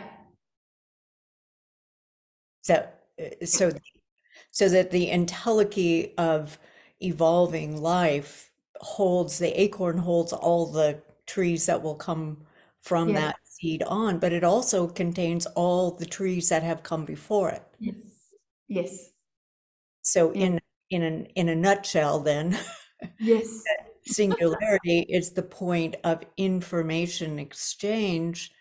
And what I'm suggesting is that the sense of the double torus itself, the spin out, has a feedback within the whole coming into that still point. And how is it that time reverses? Is it reversing into the memory then, as opposed to actually? Okay, this is where I come to time crystals. Like, is it actually encoding in a crystalline that William just mentioned, the pristine blueprint, Beth's book, and just what I'm feeling is this time crystal, whether it's a pulsing rhythmic pattern that doesn't take up any file cabinets, but the pulsing rhythmic a sensation is actually informing that acorn of its oak tree-ness, and it's unfurling and unfolding in a rhythmic fractal pattern.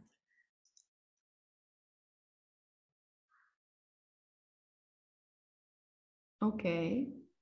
Yeah, I would say it could be like that. And is it possible then that all this information of the universe is encoded in the antimatter universe in reverse time? Yes, totally. Yeah. I think so, yes. Okay. Yeah. Okay. Yeah. I'm on the right track. And we have Can to I ask ask a them. question? Now I want to ask you a question, Oriana. What are you doing? Why are you doing this for? I mean, what's your application? Oh, I studied with Roland McCready in heart math and discovering these heart brain, what they determined was the 40,000 sensory neurites of the heart. And what I wanted to know, my question was, well, how is the heart actually sending 80% more information to the brain than the brain sends to the heart? And my question was, how is it doing that? And what are we able to perceive of that? And they didn't have any answer to that one, so I started exploring.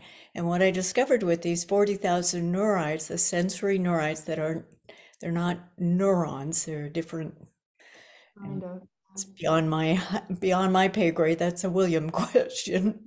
But the sensory neurites, what I discovered is they like come online as you put your attention onto them, and they move like, I call them mermaid hair. They're like a murmuration of starling.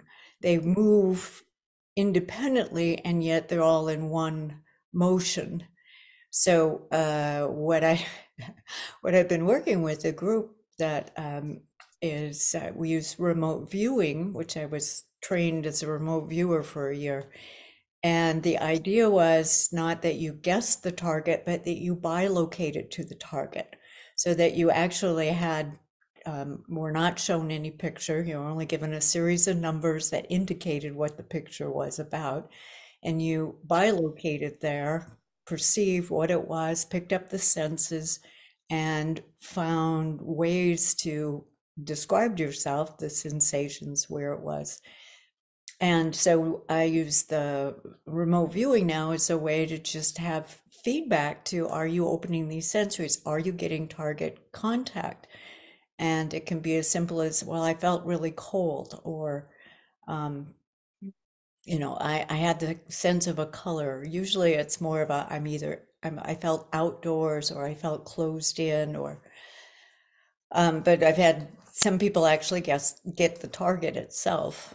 So they're getting actually better at it. But what happens, it's like what I think it was Nassim described a blind man with a Rubik's Cube, and given no instruction would not be able to figure it out. But if you stood by him and just gave him a yes, no answer, you would quickly discover how to uncode it. So that's essentially what we're doing, is just giving the feedback to the intuitive knowing that your heart is communicating something that is not present. And just to back up for those who don't know heart math, they did all the scientific studies about how the heart and brain are perceiving, and they put an EKG and an EEG simultaneously monitoring heart brain, and then showed evocative pictures, something that would evoke a really strong response, a kid about to step into traffic, or playing with puppy dogs, or something that would go ooh or ah. And then they had this computer generated picture was selected. At the moment the computer selected the picture, 6 seconds later, they would actually show the picture. And what occurred was the computer selected the picture, the heart responded appropriately, and then they showed the brain the picture. So that the heart was precognizing what was about to occur. So my question was, whoa, what is the heart sending as information to the brain that the brain is perceiving at some level, and can we train it up?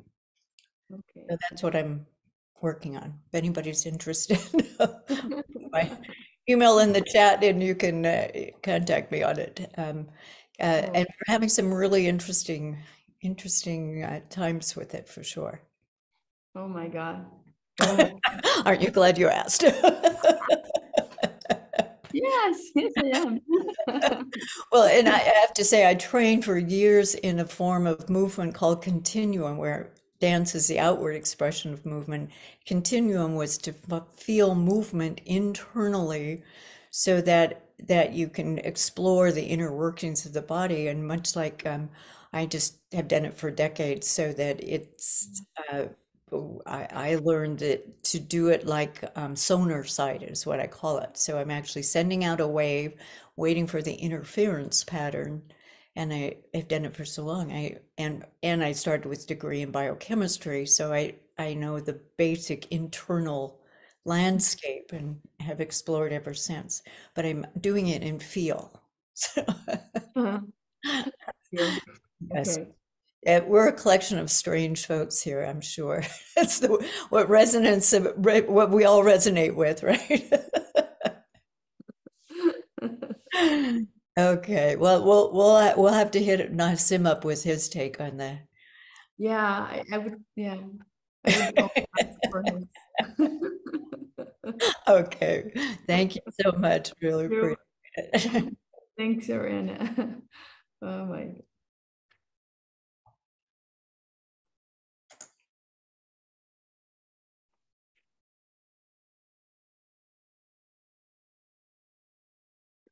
Well, we might have just enough time for one more question before we close out the session. There's a hand up from Alexandra. I might bring her on to see what her question is. Okay.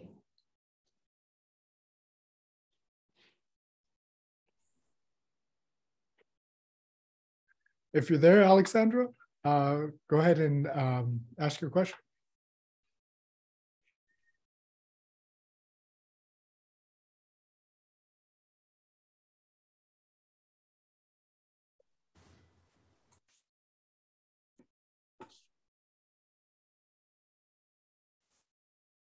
Oh, hello.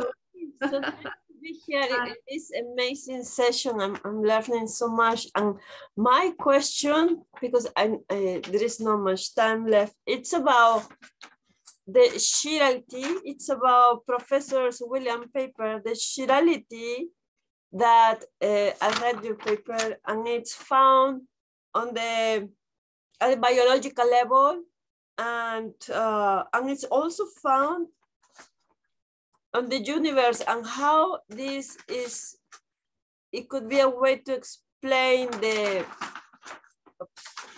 what is it here? The asymmetry between the left and right-handed galaxies, but I'm more interested at the biological level. It seems that everything is in the biological level and also in the universe. And this is very interesting how this mechanism is inside us, and also it's such an important part for the universe as well. It's mind-blowing. Yeah, it's a big question. Oh. I mean, a big question in relationship to, cosmology. Why does, excuse me, why does the universe in certain instances have this kind of asymmetry that has to do with handedness, yes. chirality. So yeah, you see it in some of the largest scale structure of the universe.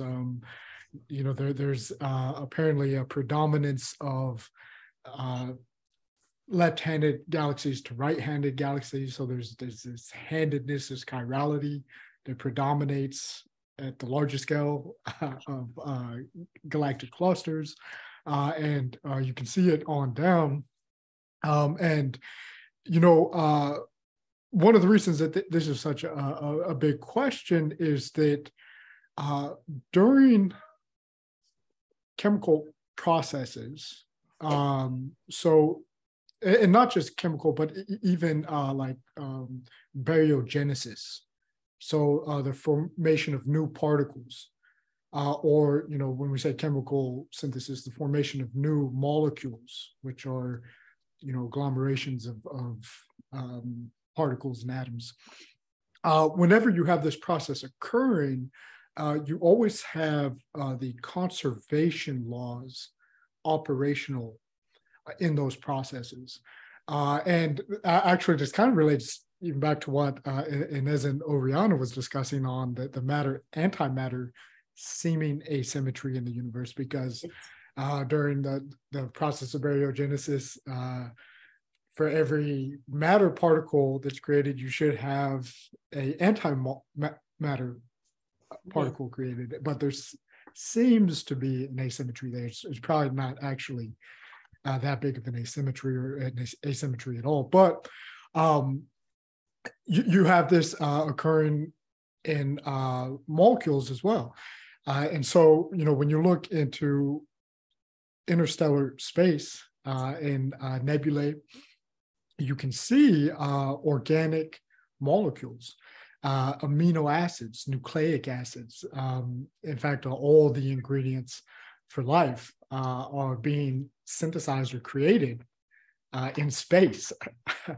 Now, when those molecules are being created, it should be totally conserved on which kind of handedness you're getting.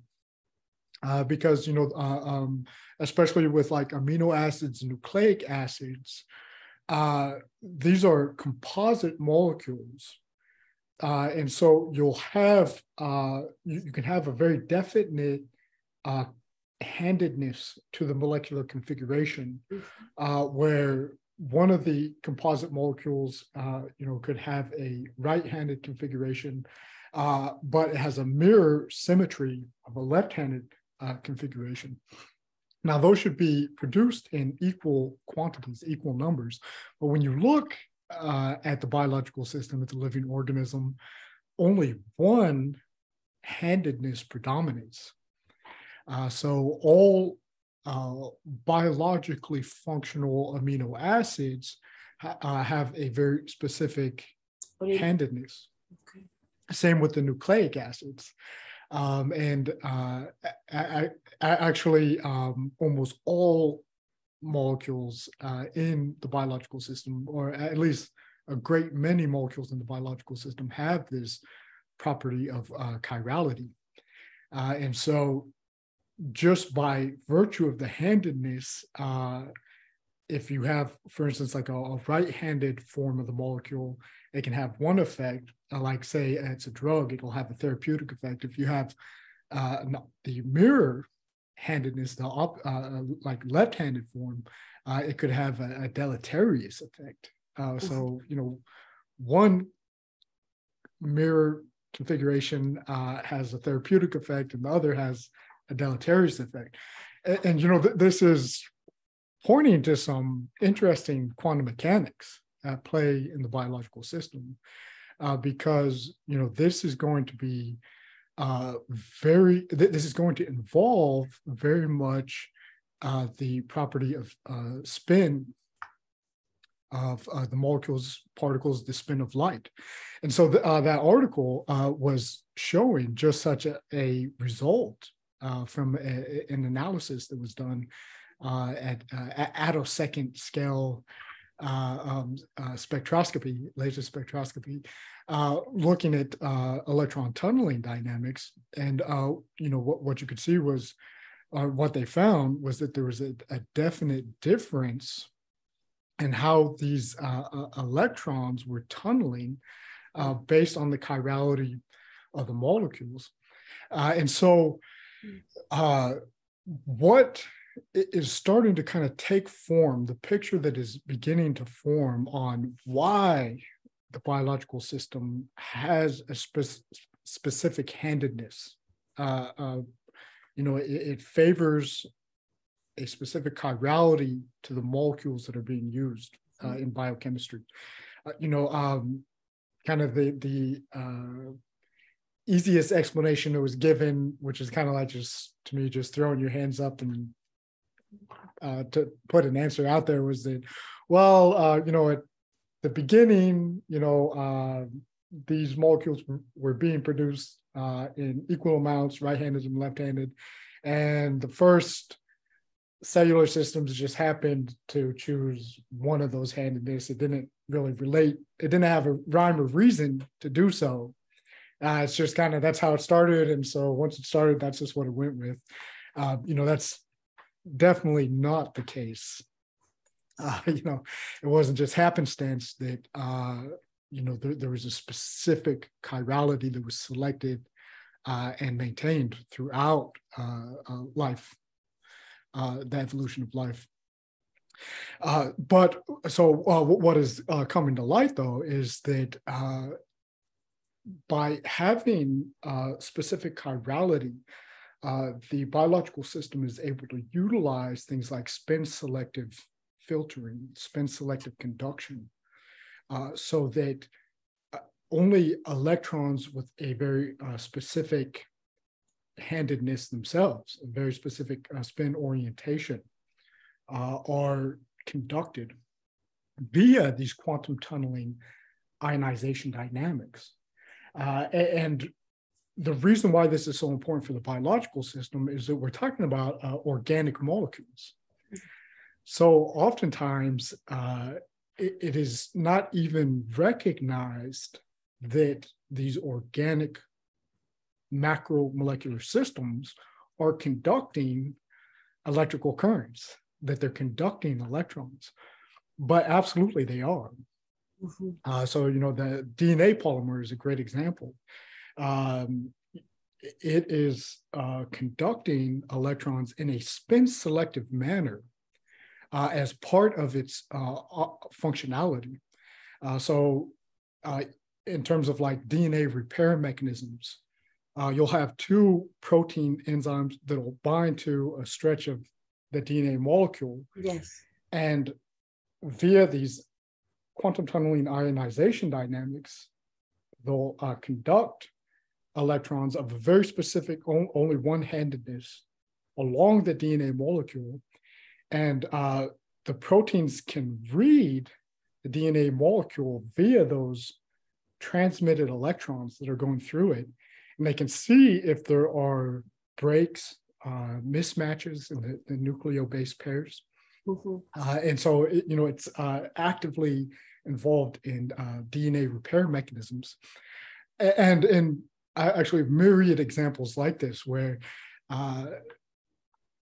the chirality and things like spin-selective filtering are being actively utilized by the biological system to conduct electrical signals through organic molecules. Wow. Amazing.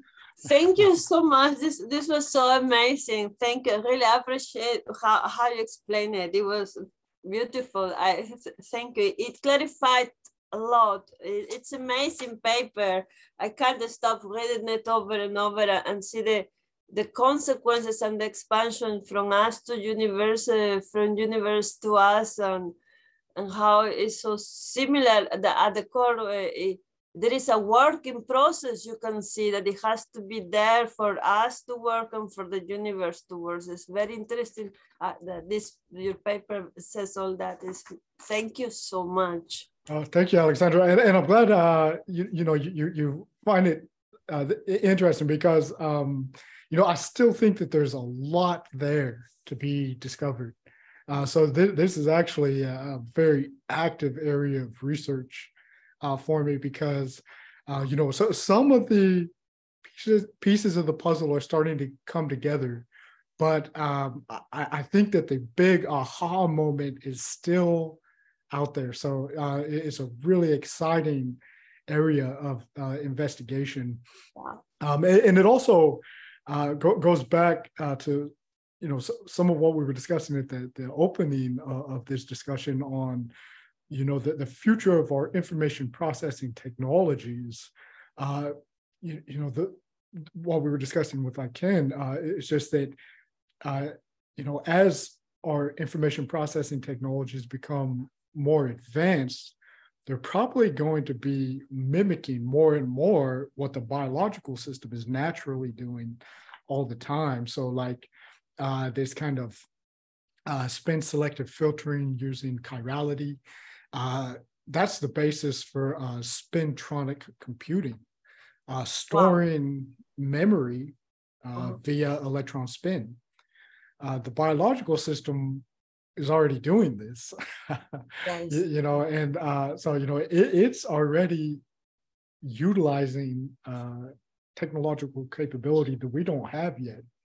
But by researching and investigating it, we could perhaps understand it better and see some of the tricks that the biological system has come up with to be able to do this, and utilize it in our own technological capabilities. Well, I love making circuit boards. I love electronics, and I built my own electronics like radios, and I love playing with circuit boards, trying to figure out what's the best way to let the flow of electricity or the resistance, so with the different the components of the circuit board. You think it would be ever possible to mimic the chirality on the circuit board? Yeah, well, and that also kind of goes back to some of that opening discussion is whether or not it'd be possible to do this kind of thing in solid state materials.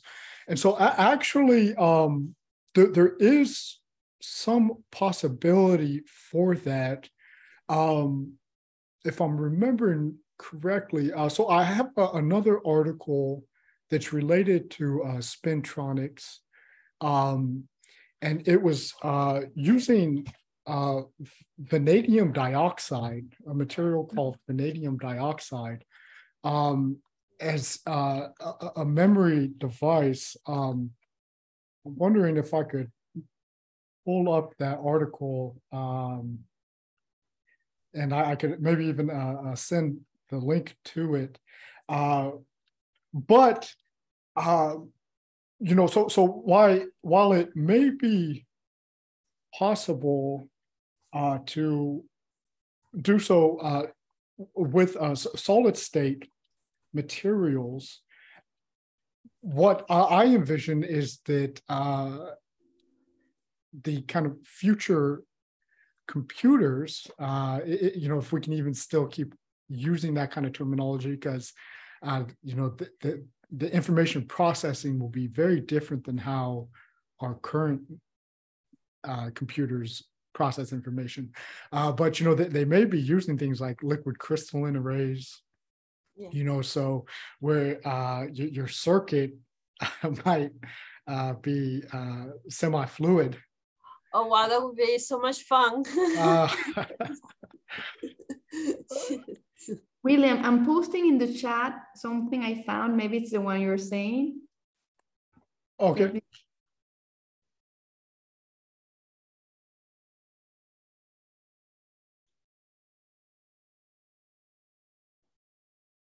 Did you see it in the chat?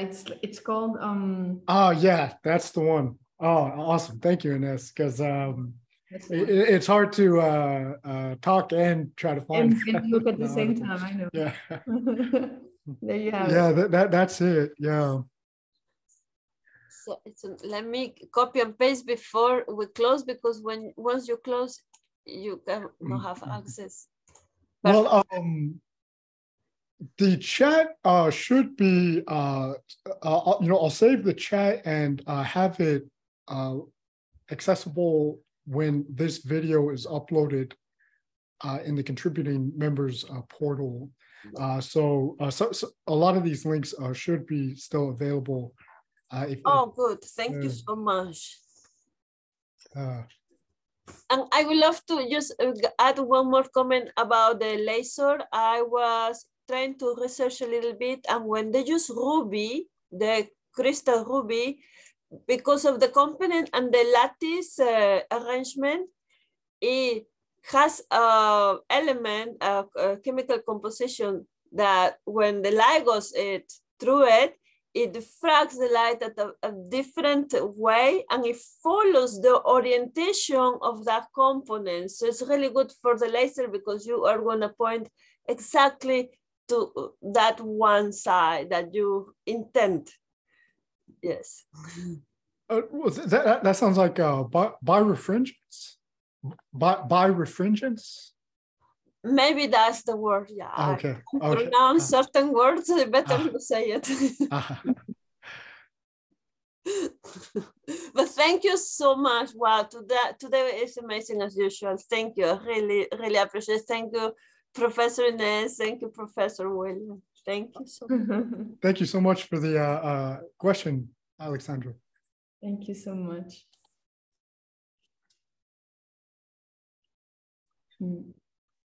Well, I think that we might be at the end of our time here. Yeah. Yeah. So, yeah. So, I don't know if you have any concluding thoughts, Ines, or any final thoughts you'd like to leave us with? Well, put you on the spot. Thank you. I was about to drink some water now. Okay. Well, as usual, I'm very happy. And these sessions, I'm always learning, just as everyone here. Yeah, so thank you everyone for being here. I hope to see you soon in next month. So in the meantime, may the vacuum be with us. May the plenum be with us. Yeah. So access that pristine blueprint for optimal health and wellness. Exactly. That's the thing. So, well, thank you, William, and thanks everyone. And so see you very soon. Thank you all. We'll see you hopefully in the next session. Yeah. Goodbye.